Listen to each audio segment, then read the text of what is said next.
রিকশার ক্রিং ক্রিং ঘন্টার শব্দ, গার্মেন্টস কারখানার ব্যস্ততা, সাধারণ মানুষের কোলাহল।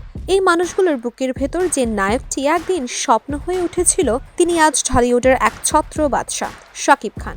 বাংলা চলচ্চিত্রের এমন খুব কম নায়কই আছেন যারা জনপ্রিয়তা কেবল পর্দায় সীমাবদ্ধ নয়, যিনি মানুষের জীবনের অংশ হয়ে উঠেছেন।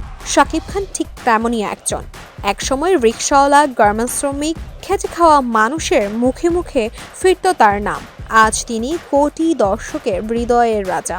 90-এর দশকের শেষ দিকে ঢালিউডে পা রাখেন শাকিব খান।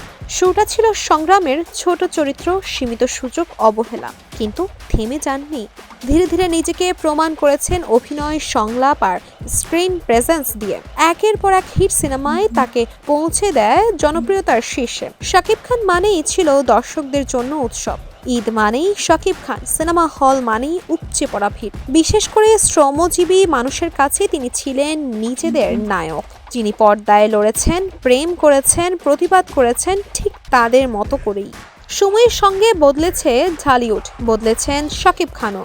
কমার্শিয়াল নায়ক নয়, তিনি নিজেকে তুলে ধরেছেন ভিন্ন মাত্রার চরিত্রে। প্রিয়তমা, লিডার, আমি নিজেই বাংলাদেশ, তুফান, এই ছবিগুলোতে শাকিব খান দেখিয়েছেন তিনি এখনও সময়ের সঙ্গে সবচেয়ে বেশি এগিয়ে থাকা একজন সুপারস্টার।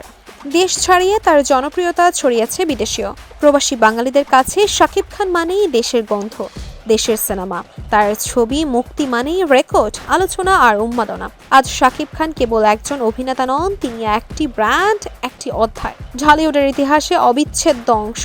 রিকশাওয়ালা আর গার্মেন্টস শ্রমিকদের নায়ক থেকে আজ তিনি রূপালী পর্দার সিংহাসনে বসা এক বাদশাহ শাকিব খান, যিনি প্রমাণ করেছেন সাধারণ মানুষের ভালোবাসাই একজন মানুষকে সুপারস্টার বানায়।